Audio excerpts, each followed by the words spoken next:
IELTS listening. You will hear a number of different recordings, and you will have to answer questions on what you hear. There will be time for you to read the instructions and questions, and you will have a chance to check your work. All the recordings will be played once only. The test is in 4 sections. Write all your answers in the listening question booklet. At the end of the test, you will be given 10 minutes to transfer your answers to an answer sheet. Now turn to Section 1 on page 2 of your question booklet.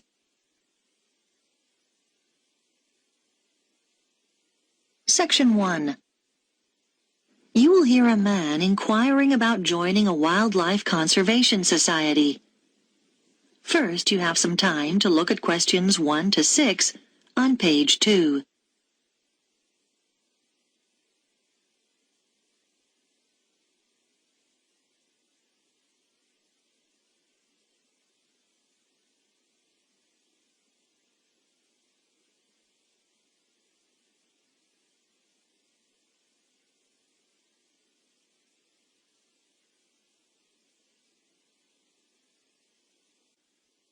Listen carefully and answer questions 1 to 6.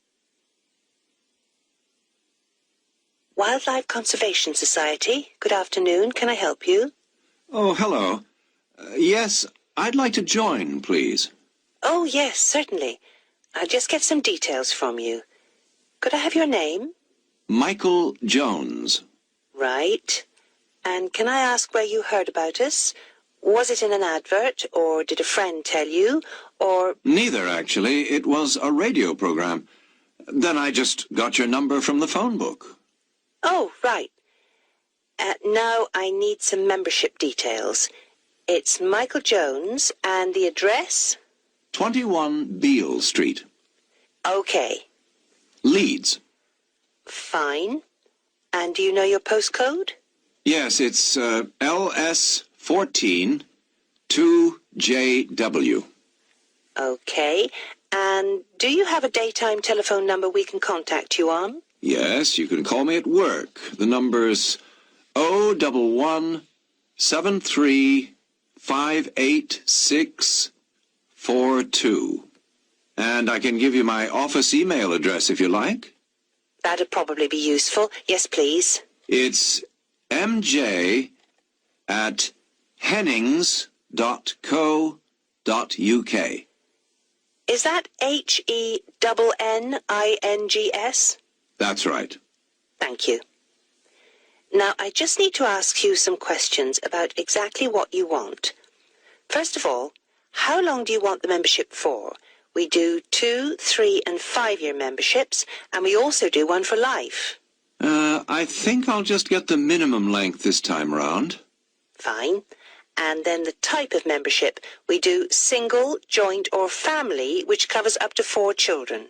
Well, we haven't got any children, but I think I'll get the joint one because my wife will probably want to do the activities with me.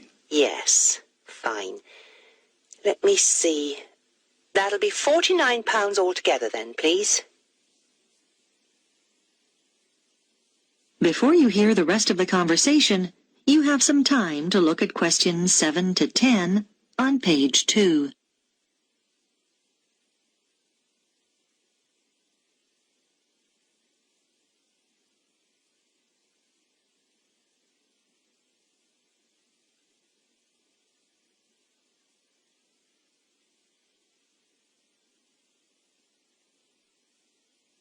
Now listen and answer questions 7 to 10.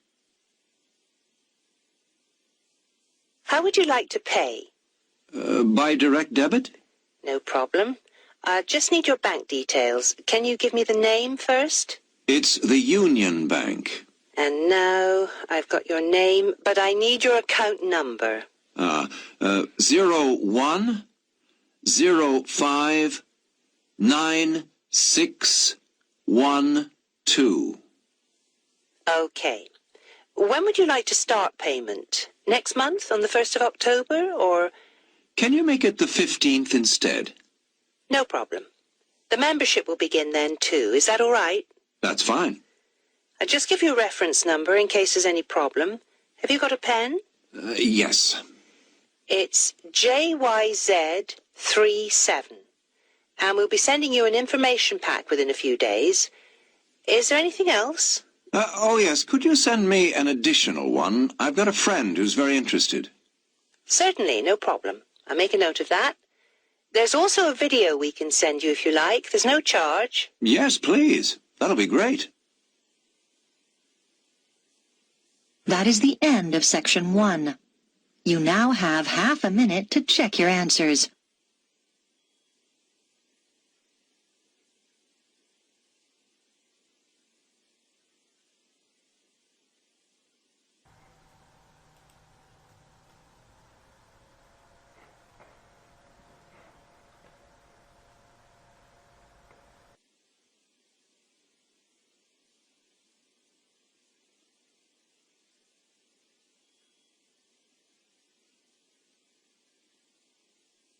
Now turn to Section 2 on page 3.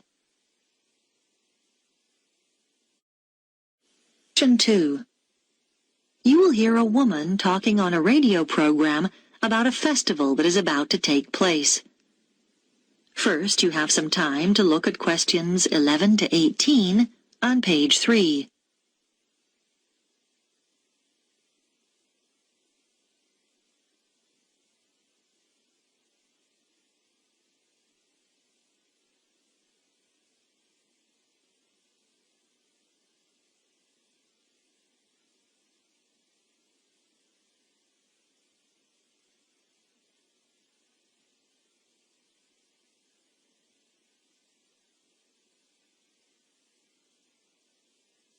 Now listen carefully and answer questions 11 to 18. I have in the studio with me Mary Smith from Yorktown Tourism, who is here to tell us about some of the events happening in our state capital over the next 3 weeks at the Spring Festival. So, Mary, what can we expect to see? Well, it's such an exciting time to be in Yorktown. To kick off the Spring Festival, there'll be a huge firework display down by the lake, starting at 9 p.m. this Saturday, the 4th of September.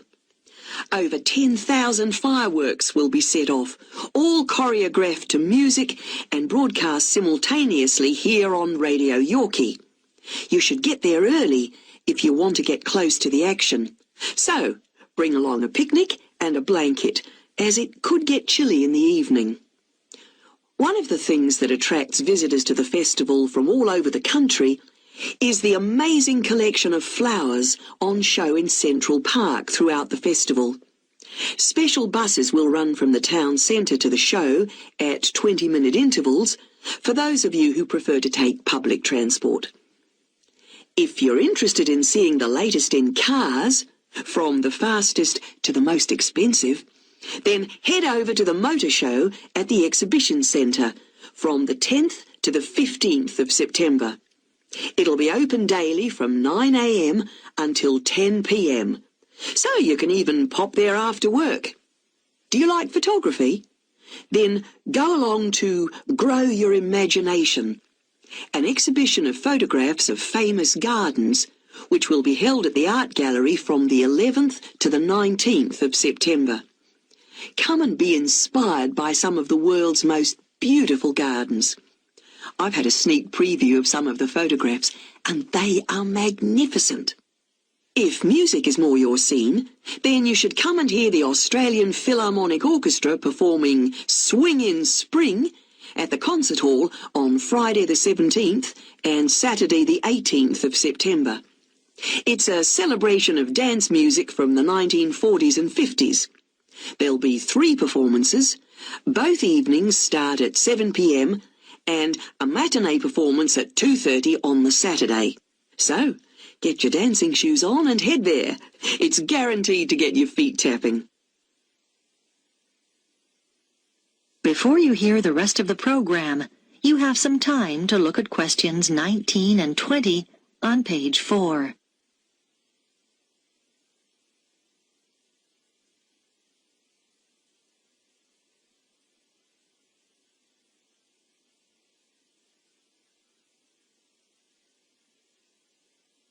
Now listen and answer questions 19 and 20.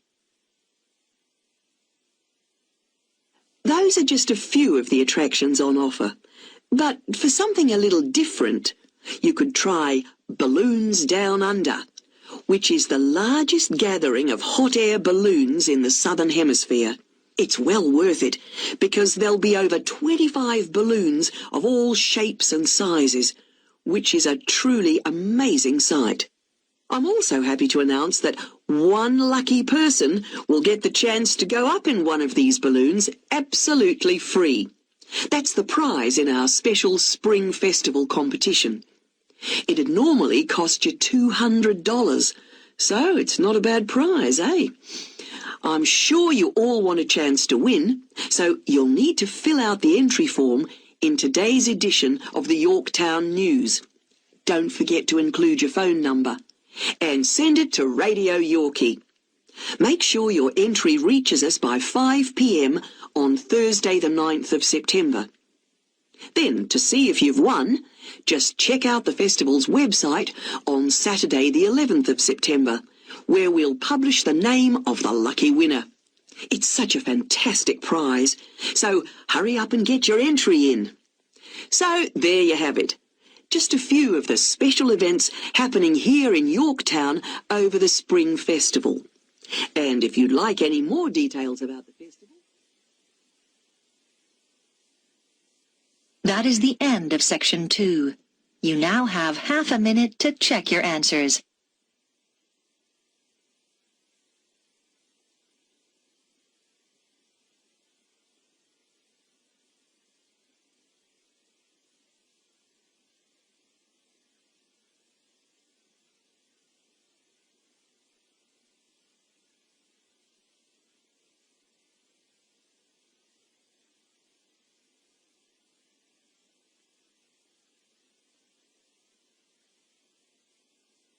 Now turn to Section 3 on page 5.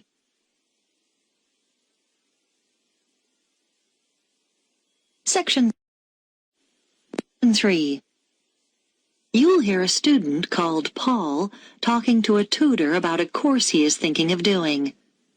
First, you have some time to look at questions 21 to 25 on page 5.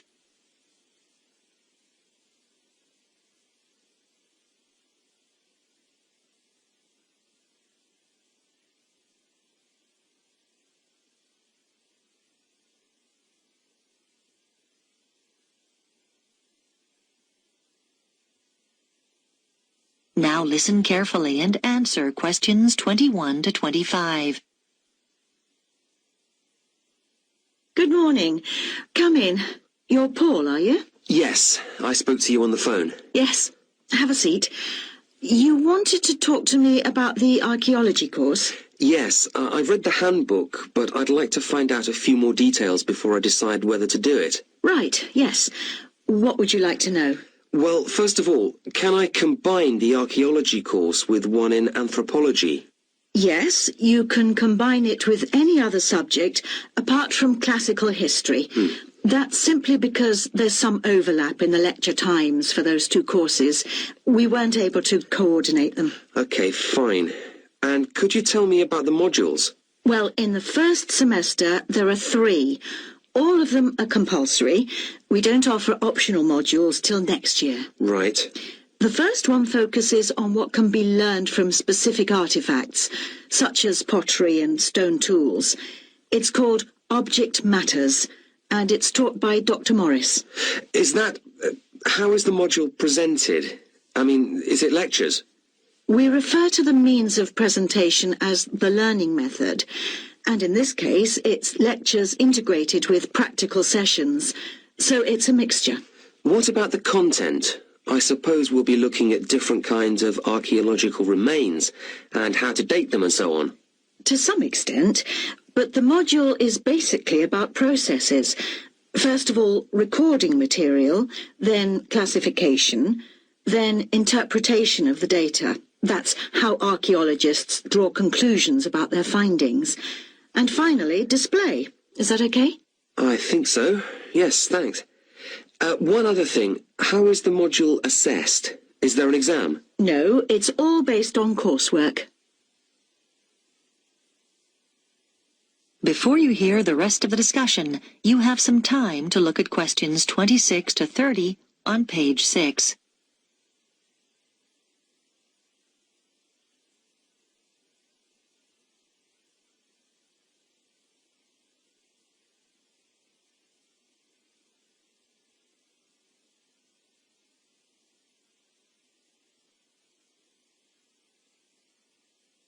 Now listen and answer questions 26 to 30.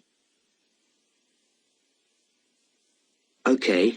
And the second module, that's the one called Towns and Cities, is taught by our department head, Professor Elliott. And as the name suggests, the module's about the origins of built environments and how they developed. That's mainly factual then, I suppose. It is really. And for that reason, the assessment's by examination. But you may be pleased to know it's an oral rather than a written exam, and It sounds a bit scary. oh, no, most of our students find they actually enjoy it, so don't worry too much. Okay. And then the title of the third module is Method and Science. And in that, Dr. Thompson will be introducing you to the standard techniques used in archaeological fieldwork and analysis. Things like excavating and dating. What about the learning method for this module? Are there any lectures, or is it all laboratory work? Oh, it's half lab work and half seminars. There aren't any lectures. Then, right at the end of the module, you'll take part in a site survey. The date for that is week beginning the 10th of March, but I can't tell you the location yet. That'll be announced later. But I think you'll find it very useful. Yes, I know someone who went on that last. That is the end of section 3. You now have half a minute to check your answers.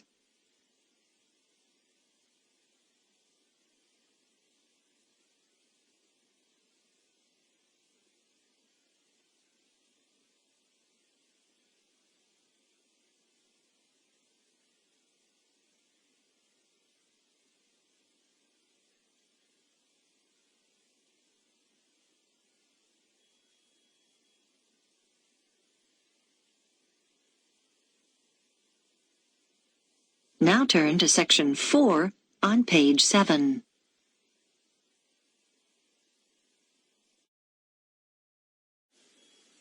Section 4.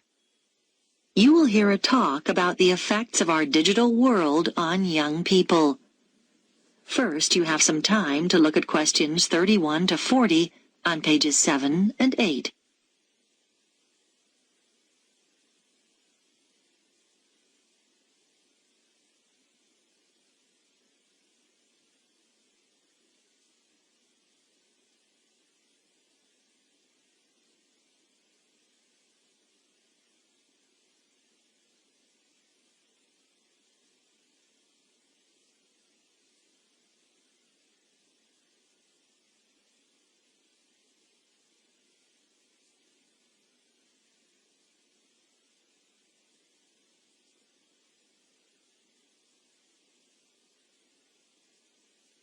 Now listen carefully and answer questions 31 to 40.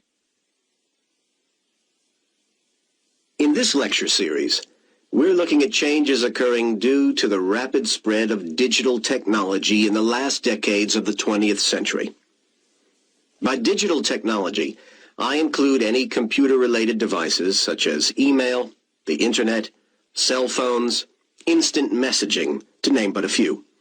Today's lecture focuses on the ideas of Mark Prensky and what he believes are the major effects that high exposure to digital technology has had on young people today.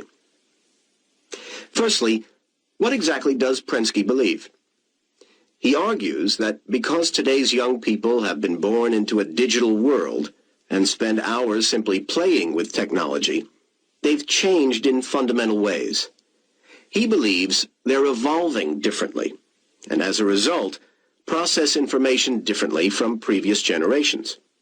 It's even possible that these young people's brains have physically changed, although whether this is literally true isn't yet known. Nor does Prensky go quite this far. Prensky divides people into digital natives and digital immigrants.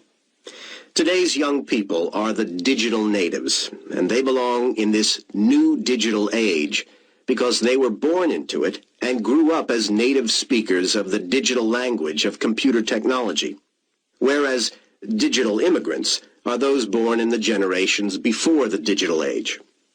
Just as those who learn a second language often retain their foreign accent, the immigrants are usually, in varying degrees, not quite as effective at speaking the digital language as the natives are. For example, they're more comfortable finding phone numbers using a phone book or looking up information in an encyclopedia, rather than using the internet as a primary source of information. Prensky calls this the digital accent. Another example of the digital accent is scanning a manual for a computer program rather than assuming the program itself will teach you how to use it. Basically, people with a digital accent have never really stopped relying on their original non-digital means of sourcing information. They prefer doing things as they've always done them without typing something into a computer.